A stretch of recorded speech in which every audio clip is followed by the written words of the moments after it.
Today we're going to read Liu Simeon's A General History of China, titled The Evolution of China's Territorial Boundaries.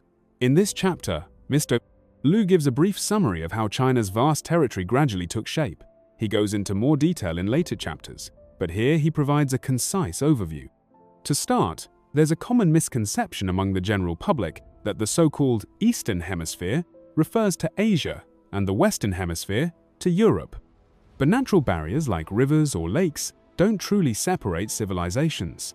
Even major mountain ranges like the Urals or the Caucasus are either too low or too short to block human interaction. So in terms of historical and cultural exchange, the real dividing line between East and West has always been the Congling Mountains, what we now call the Pamir Plateau rather, than the physical boundary between the continents of Europe and Asia. Countries to the east of the Pamirs and those to the west historically formed two distinct cultural spheres, and China, as Mr. Liu says, was historically the leading power of the Eastern Sphere. Now, the area east of the Pamirs can be divided into four major regions. The core of China. This includes the Yellow River, Yangtze River, and Pearl River basins. The Mongolian Xinjiang Plateau, bounded by the Altai and northern Kunlun mountain ranges, and including a large desert in the center. It borders Siberia to the north and central China to the south. The Qinghai Tibet Plateau. This is the knot of Central Asian mountains, encompassing Tibet, Qinghai, and the old region of Xikang. The three northeastern provinces. These lie east of the Inner Khingan Range and historically included land once ceded to Russia during the Qing dynasty. These first 2 points are particularly thought-provoking.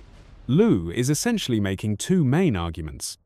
First, he suggests that the cultural dividing line between Europe and Asia is the Pamirs, not the Ural Mountains. Second, he outlines how China's eastern territory can be broken down into four large zones, though his classification is somewhat general, so we'll go a little deeper into each region. Let's begin with the conventional geographic boundary between Europe and Asia. It's a line that stretches from the Ural Mountains, down the Ural River, across the Caspian Sea, through the Caucasus Mountains, then to the Black Sea, and finally to the Bosporus Strait in Istanbul. This north-to-south boundary is widely accepted today as the division between Europe and Asia. The Ural Mountains, more than 0 kilometers long, are entirely in Russia. They begin in the Arctic Kara Sea and stretch southward. Geographically, they mark the divide between the European and Asian parts of Russia. Most of Russia's territory lies in Asia, east of the Urals, but most of its population lives in the west culturally and politically European. At the southern end of the Urals lies Yekaterinburg, capital of the Ural Federal District. Notably, former Russian President Boris Yeltsin was a graduate of the Ural Polytechnic Institute, now Ural Federal University. One tourist attraction there is the Eurasian Boundary Monument, a symbolic marker of the east-west divide. From there, the Ural River continues the line southward, eventually flowing into the Caspian Sea near Atirau in present-day Kazakhstan. The Caspian, incidentally, is the world's largest saltwater lakehead, 390 square kilometers. It's roughly the size of Japan, or about 80 times the size of China's Qinghai Lake. The Caspian is bordered by Russia to the north, Kazakhstan to the east, Turkmenistan to the southeast, Iran to the south, and Azerbaijan to the west. West of the Caspian is the Caucasus Mountains, a rugged range stretching from the Caspian to the Black Sea. These mountains separate southern Russia from the South Caucasus countries, Georgia, Armenia, and Azerbaijan. The north side, including regions like Chechnya, is part of Russia. The Black Sea, connected to the Mediterranean via the Bosporus Strait, is considered a true sea, while the Caspian is technically a lake. Countries bordering the Black Sea include Georgia, Russia, Ukraine, Romania, Bulgaria, and Turkey. Now Istanbul, which straddles both sides of the Bosporus, has its north side in Europe and its south side in Asia.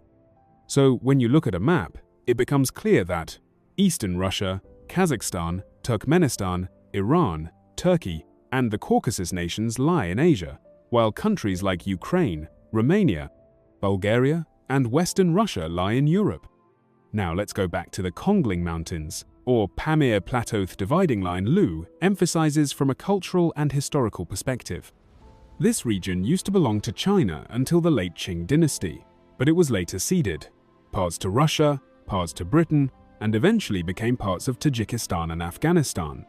After the founding of the People's Republic of China, the government refused to recognize these cessions until 2010, when an agreement with Tajikistan ceded 158 square kilometers back to China, resolving a long-standing border dispute. The Pamirs, then, mark the human and cultural boundary between East and West. According to Lu, everything east of them was part of the Eastern Sphere, with China at the center. Interestingly, the term Dongyang, East Asia, used to refer to East Asia broadly, but today it's commonly associated with Japan. Now, let's look at the 4 regions Lu describes. The first, the Chinese heartland, encompassing the Yellow, Yangtze, and Pearl River basins. The second, Mongolia and Xinjiang.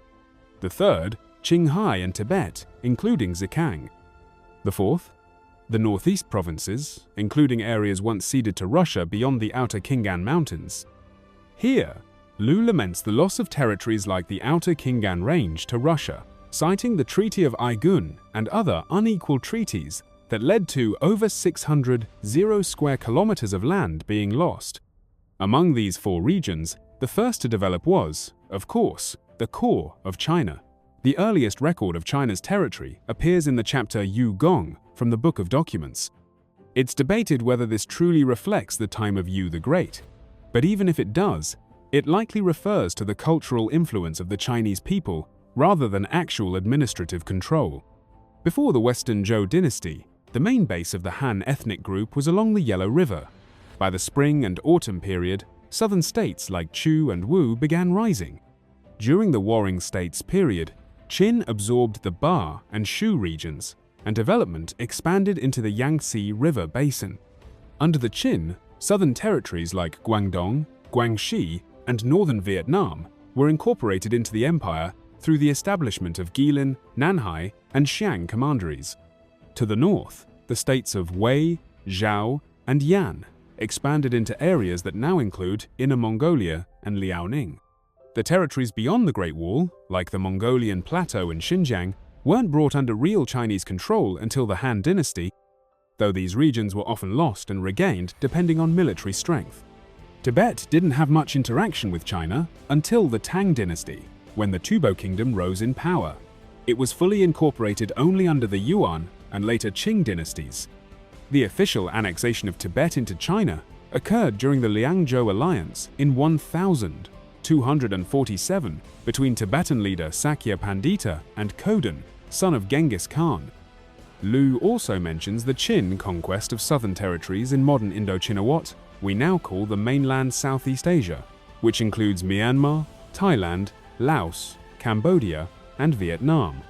Qin's influence reached parts of these regions.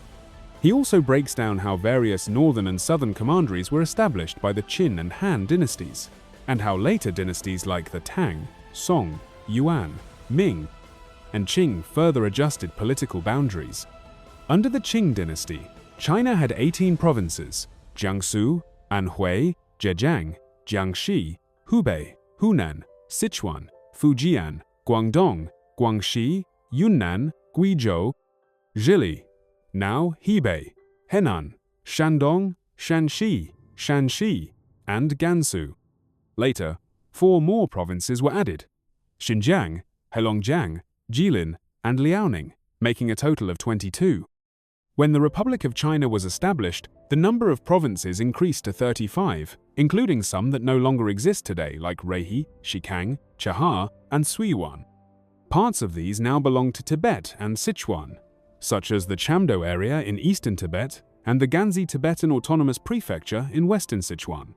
Finally, with the founding of the People's Republic of China, we now have 34 administrative regions, 23 provinces, 5 autonomous regions, 4 municipalities, and 2 special administrative regions, Hong Kong and Macau. Taiwan is officially considered one of the 23 provinces, though its political status remains complex. Alright, that's it for today's reading. Thanks for joining me.